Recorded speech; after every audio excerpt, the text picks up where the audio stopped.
So on this episode of Foster Denovo Talks, we meet with Raymond Pirrie. Raymond talks to us about his firm, Rosemount Asset Management. I had Rosemount Asset Management, which I founded in 2010 after I'd spun out from a partnership I'd been in. I ran it on my own for a couple of years and then brought in Graham, and a couple of years after that brought in John.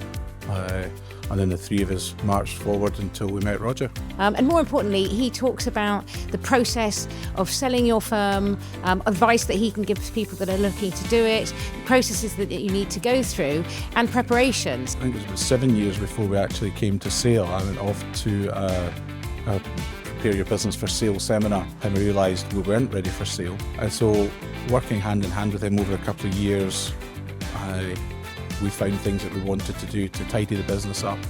Do your preparation, do your homework. Don't be over optimistic as to what you think your business is worth. And if you're doing it through a share purchase agreement, read the thing really, really closely. Really, really informative and helpful for anyone looking to sell their firm. So do check it out. So on this episode of Foster Denovo Talks, welcome Raymond Pirrie. Thank you very much. Pleased to be here. Excellent. So Raymond, I want to start with some background on you. So let's start with the firm that you used to own and run. Tell us about that. Okay, I had Rosemount Asset Management, which I founded in 2010 after I'd spun out from a partnership I'd been in. I was the youngest partner by a decade, so I had to move, or else I'd have had to buy everyone else out, which wasn't a good financial decision at the time. So that's how Rosemount came about. I ran it on my own for a couple of years, and then brought in Graham, and a couple of years after that brought in John, and then the three of us marched forward until we met Roger. And I don't think I've ever asked you this, but where did the name come from? The firm originally started as Nevis Asset Management. That's what, sorry? Nevis. Right. As in the highest mountain in Britain. Yes, thank you. But then we found out that one of my friends had a venture capital company with Nevis. So halfway through our FCA registration, we had to go and change it. And Rosemount is actually three things. One, it's a fantastic golf course in Perthshire. Two, it's an area in Aberdeen. And three, as you probably know better, it's a big wine producing area in Australia. I don't know why you would say that I would know the third one, Des Raymond, but thank you for the clarification. So you guys have built a really strong business, right? And it's been going for, as you said, since 2010. So what was the sort of driving force then that you thought, right, this is the moment that we want to look to sell? I'd been thinking about it for a few years. None of us are getting any younger. Shocking. Shocking. The technology spend that we would need to stay relevant was getting higher and higher. The FCA requirements were getting tougher and tougher, especially on legacy funds and such that we have.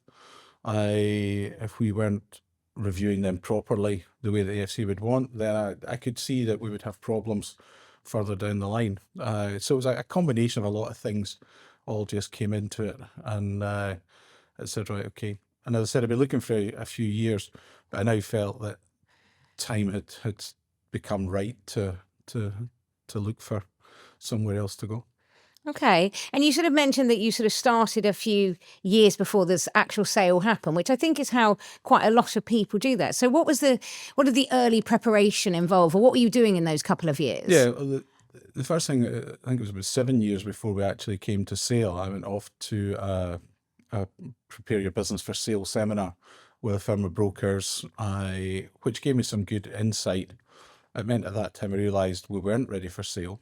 And so working hand in hand with him over a couple of years, we found things that we wanted to do to tidy the business up, to make sure that when we presented it to a buyer, it was in the best shape that they would want to see it in. And I'd say that to anyone. You can't just decide you're going to sell your business now and expect it to be done in 6 months or a year. You really need to give it a bit of thought ahead of time and prepare for it. It's actually really interesting because people just sort of think, well, I'm going to sell my business and off I go, right? So what were the things that you had to look at and adapt and change before you sort of came to market? Well, we had to make sure that we had decent systems in place. We had to make sure that all our back office systems were as robust as they could be. Going back a step, thinking of the back office systems and cybersecurity, that was one of the things that was in the back of our minds as well. Okay. How that needed to be really, really beefed up for the way things are today. I make sure that the advisors know what they're going to be doing when it comes time for sale. So there was a few things, and it was a case of tidying more than anything, because we were in not bad shape according to the brokers. But I'm sure they probably say that to every firm. Yeah, I mean, I'm just sort of remembering the first time I went into your office and saw all the paper files that you had, which are still in the new office now, but that's fine. That's fine. That's fine. Remember, you can be paperless until the courts request that you put paper in front of them. Very good point. So when it came to sort of choosing the firm, so you got the firm ready. When it came to choosing your new partner, what were the things that you were looking for? What were sort of the deal breakers or not? Yeah, well, we had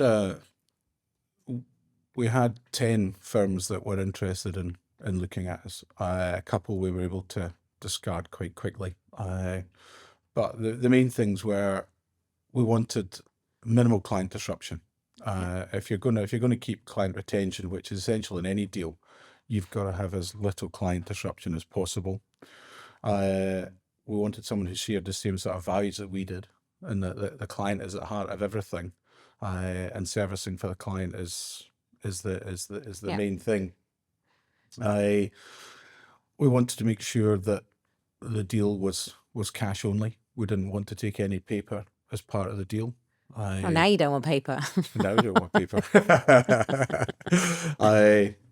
In the deal we've got the option to take paper now if we want. So that is good. But at the outset, we didn't want any paper. We didn't want a firm that was purely private equity owned. I saw a couple of really big red flags when we were doing the deal. One group who we chatted to only filed their 2004 accounts about a month or so ago. The 2024 accounts, sorry, about a month ago. They had to go back to the private equity dealers because they'd sort of run out of cash a wee bit. Right. Funny, because I know a firm in Glasgow that sold to them, and I always keep meaning to ask if they got their money or not. Oh God, I know. Can you imagine this? There are so many horror stories, aren't there? And I was going to ask you. You said you had 10 firms, and there was a couple that you just discarded immediately. What was it that you just thought, no, that's definitely not for us? Well, we knew a bit of background to the firms, Right, and just the way they wanted to do things. You're straight in the door. Clients have got to go to their proposition straight away. okay. Charging 1%, no questions asked. Just not Lack of flexibility, lack and, of and all of that side flexibility, of things. and just more concerned about themselves rather than what the client journey is. Yeah, no, fair enough. And you touched on it there that I think Rosemount was independent. Rosemount was independent. Okay, yeah. and obviously we are a restricted proposition. So how did you, and it's always a conversation that comes up, and I don't know why, but it comes up all the time now. So how did you sort of get past that, for want of a better expression? I think when we sat down and chatted to Chris and the investment department and saw the scope of the offering that was there, saw the amount of research and filtering that goes into the offering, it was much greater than we were doing even as independents, and it's much greater than a lot of independent or so-called independent firms will do. And as I said earlier, if you have funds everywhere, the FCA now want you to ensure that if you say that's fit for a client, you've researched that fund thoroughly. Now you've got clients still in funds 30 years on. It becomes a big task. Yeah. So the idea of restricted all of a sudden didn't seem as much of a hurdle as it had done maybe a couple of years ago. Right. When we actually saw the amount of research and filtering that went in. And I mean, one of the things I'm really like just now are the DP light funds. the amount of stuff that's in there for a passive fund is fantastic, especially for the price. Yeah. And have your clients reacted in any way? Because that's the main concern, isn't it? Have they reacted when you sort of said to them, right, we've moved firms and, we're now restricted? What's the reaction been? No, there's been no counter reaction. There's no one said thrown their hands up in horror or whatever. Walked away. It walked away. I mean, with the business, it's all about trust. That is the main thing. If clients trust you, then if you say, look, this is what I'd like to do because it's going to be the best outcome for you, then they will go with you. Yeah. It's not so much of, oh, that's a restricted proposition as opposed to independent, Raymond. That's just not for me. That's not really the way that works. Yeah, no, absolutely. Let's talk fun stuff. Let's talk due diligence. So I knew you'd love that. So obviously you look to sell to a firm, we go into, exclusivity, then we go into the due diligence piece. So talk to me about how it was for you guys, because you're a small firm and then we come on and say, right, we need all of this sort of stuff. So how was it? The due diligence I'd been warned that the due diligence would be hefty. Okay. And it wasn't even as good as hefty. It was fairly intense. There's an awful lot of data you've got to get together. Now some of the data that we had to get together was part and parcel of preparing the business for sale. So that helped to a degree, but it was a chunky piece of work, and it took a lot of effort to make sure that sort of client servicing didn't slip at the time. Mm-hmm. Of course, because you're still doing your day job, aren't you? And you're doing the due diligence, and we've got teams that help do that, and you've just got you guys. They've just got me, yeah. Yeah, you. And then just to make it all the better, because we're a Scottish firm, we then get another set of due diligence from your Scottish lawyers. Oh, so lovely. It was double. You are welcome. It was Raymond. double You bubble. are very welcome for that. Okay, so it was intense, hefty, time consuming. And I think no one should ever think that it's going to be easy. The amount of time that it takes, you can start giving up your nights and your weekends quite easily to get it done.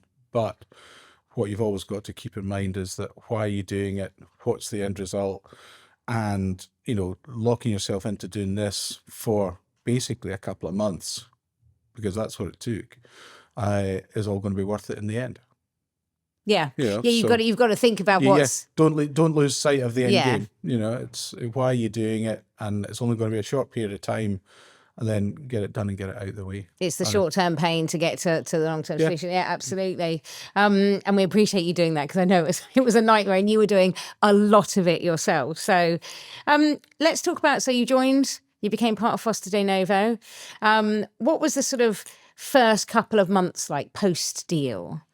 A wee bit surreal, because you're caught between your in-flight cases still using your own rules and new cases and reviews with the new rules. You then got an awful lot to learn in terms of new processes, who does what, who you ask for help. Everyone. Oh, yeah. But quite quickly you realised that, the help and the support was there. And once you get your head around the processes, then it settles into what is now your new normal regime. Yeah. I mean, it made me so happy when we were up in with you guys last time, and you said it feels like Rosemount again. Yeah. And I was like, well, that's just fantastic. Like, it's only sort of 6 months in and you feel like you're back in the stride of it. So, and yes, of course, the first few months can be quite bumpy and all the rest of it. For you personally, because we know each other quite well, how did it feel to have the control taken away? Because you sort of ran the show, you were doing everything from compliance and all that sort of stuff as well. And that's obviously been taken away. So how does that feel? Fantastic. Oh, lovely. Yeah, not having to do your compliance reports. I've been able to hand over the RMAR reports to someone else.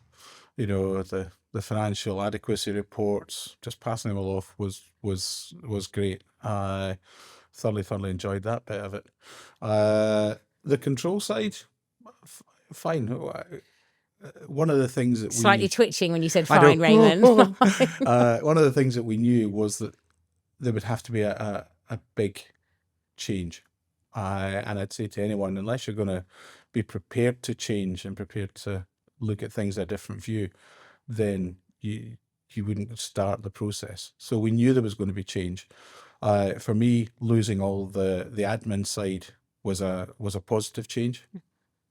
I'm not really worried about losing control. I don't really see it that way, to be quite honest. Okay, well that's good to hear. What would you say to, and I think you've given some really good advice there, because there's things that people don't realise, like it's not just about the sale, it's about all the pre-sale stuff. And as you said, it's sort of 7 years that you were sort of planning for this. Yeah. So what advice would you give to people? People are hesitant, markets adapt, all that sort of stuff. What would you say? One, find yourself a good broker. That is important. We had chats with a couple of brokers, and if you spoke to them in 6 months' time, it was someone different and you were starting again. So you want a good broker, good continuity. You want to go in with an open mind as to change. You want to be able to work with the people that you're going to sell your business to. There's got to be a sort of measure of liking each other, because if you don't, trying to work in an environment like that for 2 or 3 years is a very long time. Yeah. And it's not gonna end well. Do your preparation, do your homework. Don't be over optimistic as to what you think your business is worth. There'll be so many people think, oh yeah, this must be worth X, but when it comes down to it in the cold light of day, Y. And if you're doing it through a share purchase agreement, read the thing really closely. Yes, I mean, I can agree with all of that sort of stuff. I mean, I think it's something that is testament to you guys, is that you have just accepted sort of everything. And not that saying that we've told you what to do or whatever, but whenever I've spoken to you or the other guys, it's been very much like, well, we knew there was going to be change. Yeah. Like we knew there was always going to be change, so we were just ready for it. There's no, and sometimes when you've got firms might sort of be slightly combative about the way things are done, whereas you guys have just gone, well, this is what was going to happen. Well, we sat down and discussed that before we set on the path. And let's say, again, it was one of the things that the broker had said to us, you've really got to be prepared to change. And we sat down, we discussed it, and we said, yeah, we will change. Because if you don't change, then it's not going to work. You can't just say to someone, right, thanks very much, there's my business, can you give me some money please, and then I'll just keep running everything exactly the same way. That's not how the world works anymore. I know, but it's surprising that people think that it might, and that's why you guys were such a breath of fresh air, because you were just like, well, you told us this and we're doing it. And we're like, oh, this is excellent news. Thank you very much. You can come again. And I can't believe it's really only 7 months now. 7 months, yeah. 7 months. So how has that felt then? How was the first 7 months in? How are we feeling now? Please be positive. 7 months in, we're now into the new routines. Really, they're just second nature, what you do, what the processes are. So I said, you mentioned it, it just feels like Rosemount. It's just, this is it. You go into the office, this is what we do today. There's no great differences from what they were. First couple of months, as you say, are bumpy, but that's going to be the case in anything. And people have got to bear that in mind. You can't expect to walk into the change that you're going to go through and expect it to be a nice, smooth landing. There will be bumps along the way, and you've just got to get over them. And I say that's where it helps if you like the people you're working with. You're not frightened to come along, ask for help, or say, look, guys, we're really not happy about this. Is there a way that we can get around it? And if you've got a good working relationship, then you'll both bend to some degree to make it all happen for the greater good. Yeah, absolutely. Final question. What's the sort of biggest win for you then from doing this? Getting some more time back, losing all the admin stuff, which for me was a big win. I think knowing now that if I were to go under a bus tomorrow, then my clients are still looked after. And knowing that, doesn't matter what happens in terms of our friends at the FCA, that we will always get the right guidance to make sure we're on the right side of it, and it's not going to swamp the firm. But I think for me, the best thing is getting the time back and not being swamped down with admin, because the admin was getting a bit over the top. I mean, for a firm of our size, for the FCA returns, we needed 6 sets of accounts a year, which is ridiculous. Absolutely ridiculous. Yeah, it's a lot, isn't it? And as you say, you're trying to do a day job, you're trying to do everything else, you're trying to run the guys and the admin and the advisors and all the rest of it. So, well, I mean, I have to say, working with you guys has been an absolute joy. It's so much fun. I love coming to Glasgow. You guys are brilliant to work with, and you absolutely couldn't fit in with the culture better. I think that's the thing that we found between us. That I think from the very first meeting we had in Glasgow with Roger on his own, is one of the things that we thought that, would like the guys, and even the broker came and said that to me. He said, normally people got on a business front. He said, but you guys seem to genuinely like each other, which he thought was quite rare. So I think that's important, and it goes back to the idea of, the people you're going to be working with, make sure you get on with them, because they're going to be your colleagues for the next few years anyway. No, absolutely. Well, long may it rain. Thank you so much for joining us, Raymond. Thank you.